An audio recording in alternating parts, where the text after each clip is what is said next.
meaningful relationships. I suggest you find out what they are and start becoming healthier so you are attracted to healthier people instead of finding them boring. You're on this hormonal roller coaster ride that's all about dependency and addiction, and it won't turn out well for you, especially with the other kind of people you might be seeking out, okay? There's a whole life out there that is beautiful and loving and has meaning and purpose, and relationships add comfort and not stress, and we grow from them and become better people, all this stuff. And it's not about dangerous sex. That's what you're gravitating towards because that's what you've had, okay? I would recommend not dating for a while and start healing from your past, and at least go in the direction you want to in life, okay? Whatever that may be. But I hope I made a little sense to you and helped you understand a little bit that that's a dangerous road, okay? Not much meaning, just sex, right? And the kind of people that go along with that aren't very healthy, usually. Eroticism does not have to be dangerous. Expressing how much you love somebody in one form through sex can be beautiful. And it doesn't have to be dangerous, and it can still be erotic. Thank you. Greg, love to know where you're from. Tell us your locations, everybody. David, I'd like to do a session with you, but I'm confused on your website about how to secure one. Could you please let me know how to book a session with you? Thanks in advance, and thanks for everything you do for all of us. Thank you, Greg, very much for asking, of course. And I'm reading that in case anybody else has any problems. So you can go to my website, daviddemars.com. The link is right below in the description, right there, first one, daviddemars.com. You go to my website, scroll all the way to the bottom, you'll see a message box, and just make sure I have your email address. You can say hi, you can say whatever you want, but make sure I have your correct email address, because when you're sending a message through my message box, it's not correlated to your email address. I'm only going by what you type, and a lot of people give me the wrong email address on accident. Sometimes I can figure it out, right? I can .com instead of .com. Oh, okay. Sometimes I can't. Sometimes some people's email address is a bunch of letters and numbers, and if you're off one, I can't figure it out, and there's nothing I can do. I can't contact you. Anybody who's not been contacted by me, who's reached out to me, that must be why. Try again and give me your correct email address, okay? Thanks, Greg. Let me know if you have any more problems. All right, Paul from United Kingdom. Hello, Paul. Currently on vacation. You helped me so much get over a borderline who had narc traits too. I can see how clearly now how toxic this girl is. I still look over my shoulder because I know she will turn up. However, the last time we spoke, I told her I couldn't care less about her now, and she's toxic. If you don't care less, you don't need to look over your shoulder, right? What is she going to do to you? It's okay. Talk about it with people. Come up with a plan, okay? So you don't have to think about it or worry. I don't think you have to, you know, I know she probably really hurt you. I doubt she attacked you with knives and guns and bombs, right? It was emotional. So that we let in. So she can't hurt you unless you let her, Paul. She can come up and call you names and stress you out a little bit like that, but the more you heal from that relationship, the less it'll affect you, and you won't be scared of it. However, the last time we spoke, I told her I couldn't care less about her now, and she's toxic, a borderline and narc, and an alcoholic. However, this seems to have worked. Is it because I've caused a narc injury and that I found her out? I'm in a new relationship. Are me and my new partner in any danger? Will she turn up unexpectedly in the future, or have I got this crazy chick out of my life? If she turns up, any advice? Do I say the same as before, or should I be gentle because all her friends are toxic as she is? Well, Paul, I don't know her. I can't. In all fairness, I can't do this. I can't tell you what this person is going to do, and if you're in danger, right, Paul? But let's go by what we know. Okay, because when somebody traumatizes us for this long, and then we stop seeing them, after some time, our brain makes them just huge. I say monster size them, right? It's the big, bad, bloody wolf that will slit my throat and just, oh, well, she cheated on you and lied to you. It hurt bad. It was traumatizing. But is she physically dangerous? I mean, Does she own a gun and she threatens to kill you and shoots people? You know, let's go by that. Really, we have to, okay? If she was dangerous and attacked you with knives and all this stuff, okay. You have a little bit more reason to be scared physically. But let's be real with ourselves, okay? And shrink this person down, Paul.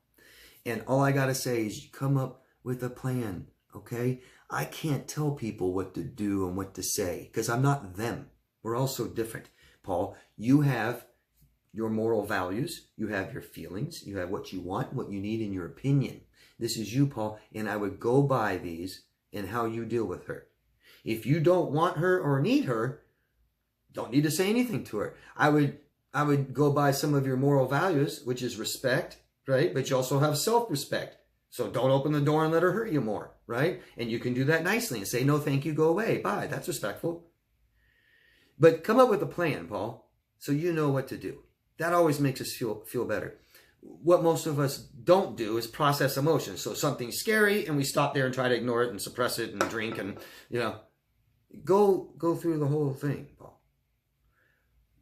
Say out loud what you're afraid of. Exactly. Be as specific as you can. Say it out loud and find out what you're really afraid of. Okay? All right? I don't know you. I don't know her. You know? I don't know how violent and scary of a person, human being, this woman is. If other people have no reason to be scared of her, I don't think you do. Because you're not allowing her into your heart, into your home, and things like this again, okay? But it doesn't matter what you do, Paul. It only matters how you feel about it, okay? So don't let her hurt you, most important. Keep her away. Block, do this, do that, be extreme. I mean, there's a lot of things you can do, Paul. You can get a lawyer to contact her with a letter. Say, don't you ever contact me again. But to answer your question is, the part of your question, will she not return to you because you've caused a narc injury and stuff? And just try to realize that these people are so dependent on people for what they need, okay? So dependent, they can't do things for themselves. So she was dependent on you, Paul, to help, whatever it was, help her feel better, take care of her, pay for things, whatever it was, okay? Once it's clear in their head that that's over and stopped, they have no reason for you anymore because they don't love you. They're not strongly attached to you, just addicted. And they go replace you with somebody else. And then when that gets boring or that's over, they might think about you again, okay? But when you make it real clear that, hey, you have a personality disorder, this particular one, and you are so unstable and so disgusting, and I went and filled out a police report, and I've told everybody, you know what I mean? Make it real clear that they can't get anything from you again. They're usually done.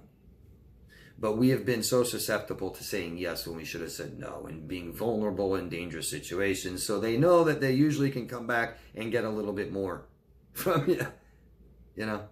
So the more clear we are that it's over, and that's one way to do it. Hey, you know, hold up a mirror and say, you're so toxic, there's no chance for you in my life ever again.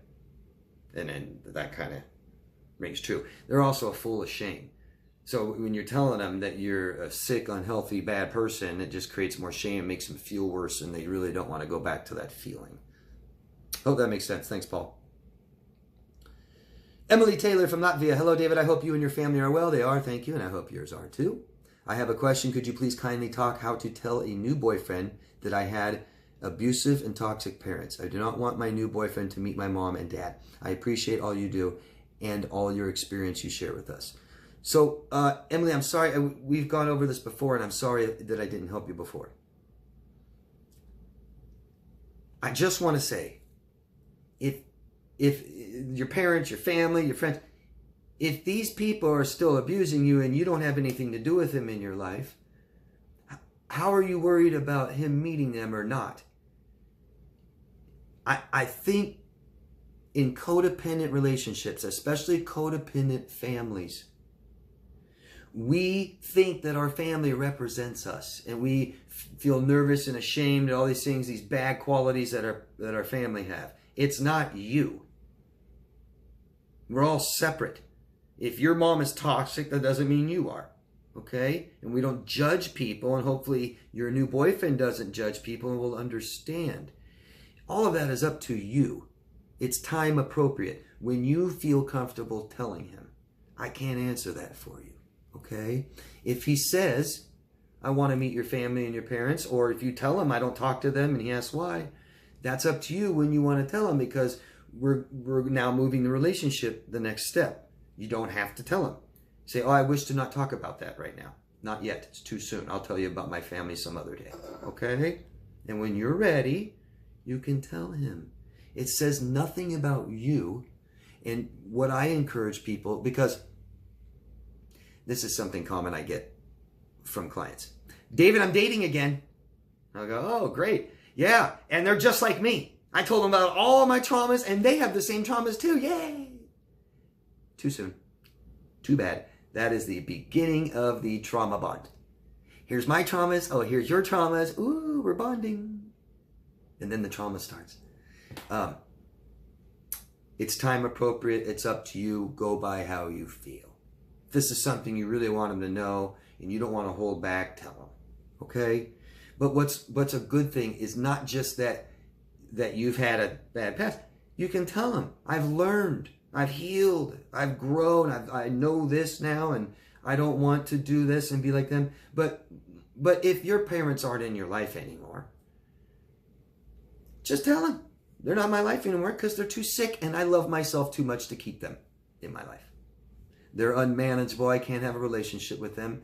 That's them, not you, Emily. That's not you, okay? So whoever or whatever your parents are or whatever they do has nothing to say on you, all right? And if your boyfriend is nice and considerate and compassionate and has empathy, he'll understand, right? So again, say what you're afraid of. Say it out loud. Tell somebody what you're truly, truly afraid of. Okay? I hope that helps. Keep asking me, okay? I want to help you with this, so feel free to ask me again. Emily from South Africa. Hi, Emily. Hi, David. I'm doing better. I hope you're feeling better. I don't care what you do. I have set up a daily schedule and working to make myself feel better. Awesome. How do you get rid of the feeling of shame? How do you stop self-sabotaging? What do you call it when someone says yes, but the way they say it sounds like no? Or they will say nothing is wrong, but they will sigh at the end, so you don't know what to think or how to feel. That's somebody that can't communicate. That's somebody that doesn't want to be vulnerable, that doesn't know how to ask for things, who doesn't know how to express feelings. Low emotional intelligence. The only way you can even get better is you got to communicate. And if it's not reciprocated and equal, it's not working. You don't have control over all that. Hope you understand that. You can't control people. We accept them. They don't communicate well. They don't express themselves well. Do I want to keep them in my life? Your decision, okay? How do you get rid of the feeling of shame? Shame is feeling like a bad person, okay? So we have guilt, which is I did a bad thing. And that can go away, sometimes even on its own. And over time, we have friends. Having friends helps guilt. Saying it out loud, doing our punishment, apologizing, okay? Shame can stay with you for life. Shame's a bad person. I have a little story I'll tell real quick for those of you who haven't heard it. A 10-year-old boy is sitting in his room. And his father comes in and spanks him and leaves. I'm not condoning spanking either, by the way. It's just for this example. The father spanks him and leaves and doesn't say anything. That's shame. The boy doesn't know what he did. He internalizes that. I'm a bad person. I'm a bad kid.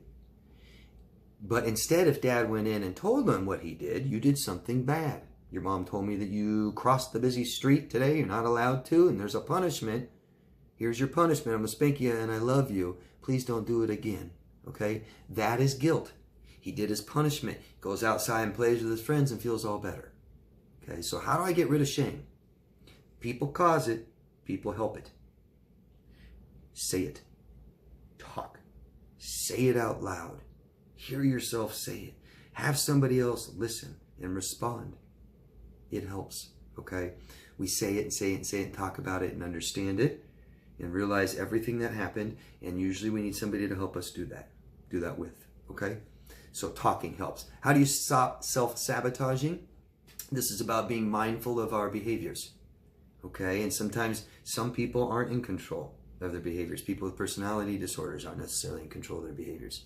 And so professional help helps us keep accountable of what we've done and being mindful of what we're doing, and helps us be aware of how we feel and what we want and what we need, okay?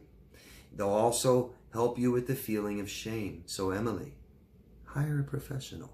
We all need help in our lives, and this is no different, okay? If you don't know how to change a flat tire, you ask someone to help you. I would strongly recommend having someone help you with your mental and emotional health, okay? This is how we do it. You said, in the show Mythbusters, one person is gaining confidence by making the other person feel less confident. I don't know how to describe what is happening or in what way he is making the other person less confident. Well, I don't know the example you're giving, but confidence comes from experience. You guys all watching my videos right now is because you had some pretty bad experiences. That means your confidence might be low. It's our brains, and our brains go by our experiences, and whatever they were, it says it's going to keep being that way so that we learn, right? That was dangerous and almost killed us. If we try that again, it's going to be dangerous. It's going to kill us, right? Well, I've done this 10 times and it's been nice. So our brain says it's going to be nice, okay? So if I use the analogy of college students, everyone that graduated from high school and is going off to college doesn't have experience. They don't have experience in maybe doing their own laundry and cleaning and cooking, paying their bills and rent, doing school all alone, and start doing all these things that life asks us to do as we become adults, especially in college. High school students have zero confidence. They haven't done it before. They're scared to death. Some act like they're confident, but they're not. You can't be. Okay? People that graduated from college and are going on to more schooling are confident. They've done it. They have some confidence.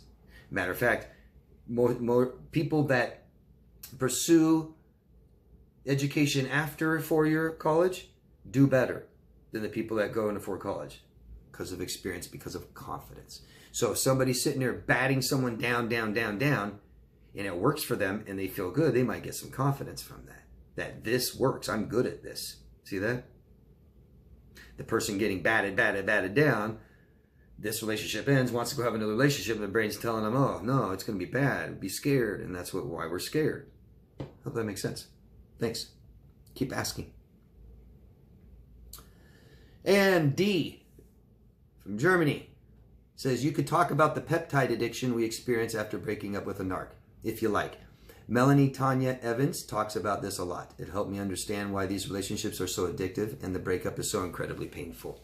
My current breakup is not very painful because I didn't enmesh with that person. My scar tissue from narc disaster 2020 protected me. Okay. So here's the addiction.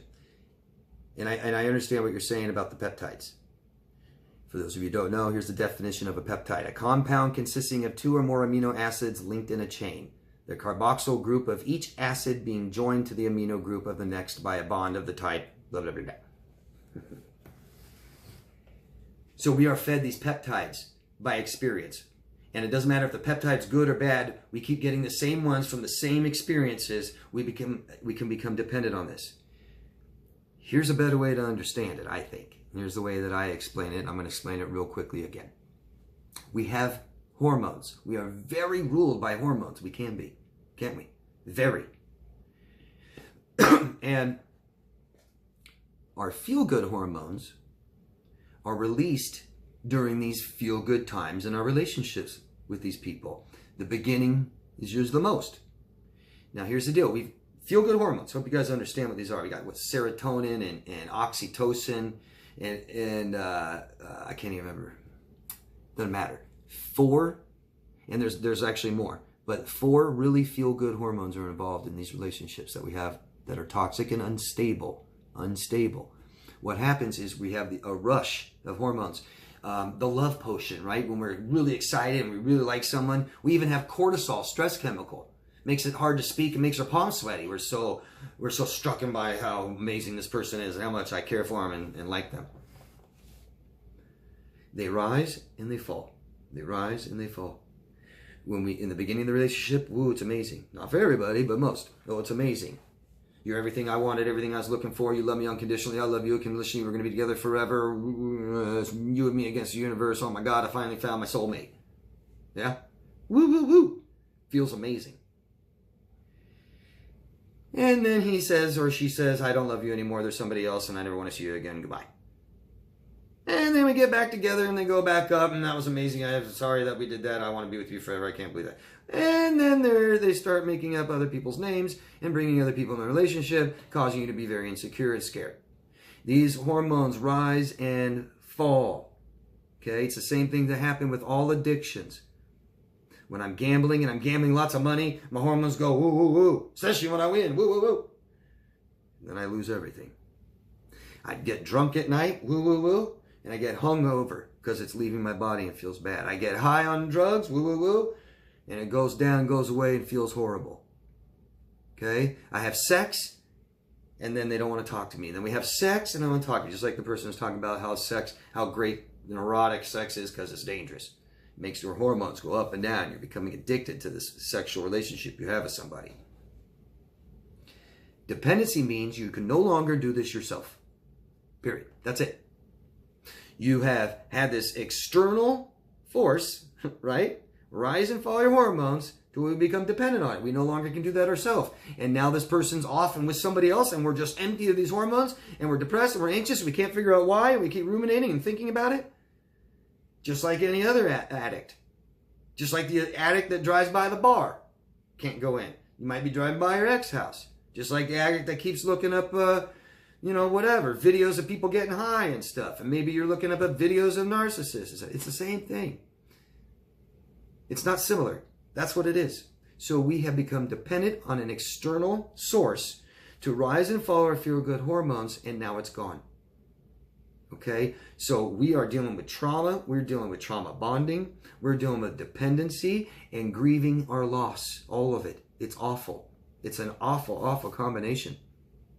And that's why a lot of things that I recommend, raise these hormones yourself. I have found, not that there is a cure in a bottle. I call it a cure in a bottle because it's the best thing for us. And it's oxytocin. I've been recommending this for years. I used it to help myself. Oxytocin is an amazing hormone. For all you mothers who had children, remember how good that time was in your life, I hope? That's oxytocin. All the good times that you had with your ex, oxytocin. When you got back together with him, oxytocin. When you had sex, oxytocin. When he said, I love you, oxytocin. When he said, I hate you, and there's somebody else, and all the oxytocin gone. Give yourself oxytocin, you feel better, you're not so ruminating, less anxiety, less depression, feel better, sleep better, less pain, and eat better. That's just one of the 4 happy hormones you're missing. I also recommend a serotonin booster. Now you've got 2 of the major hormones you're dependent on that you cannot raise yourself. If you do this, give it to yourself, it helps. We don't ruminate so much. We feel less anxious and depressed. There's a study about a year or 2 ago, after I've been recommending this for 4 years.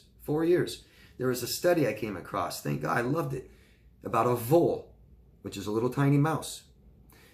Some mammals, like voles, mate for life. And when their mate dies, the other one just sits there and doesn't take care of themselves and eventually dies.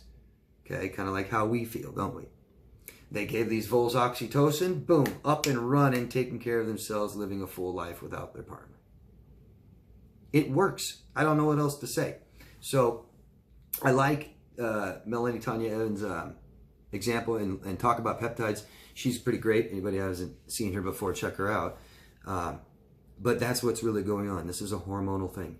Okay, I hope you guys understand. Please ask me questions if you do not. And that's it. That's all the questions. Thank you, everybody. Please ask questions. Please, please, please keep asking questions. And you can support me by subscribing, commenting down below, saying hi. Tell us your locations, everybody, and keep asking these questions. And you can put me in a playlist or these videos in a playlist. That helps too.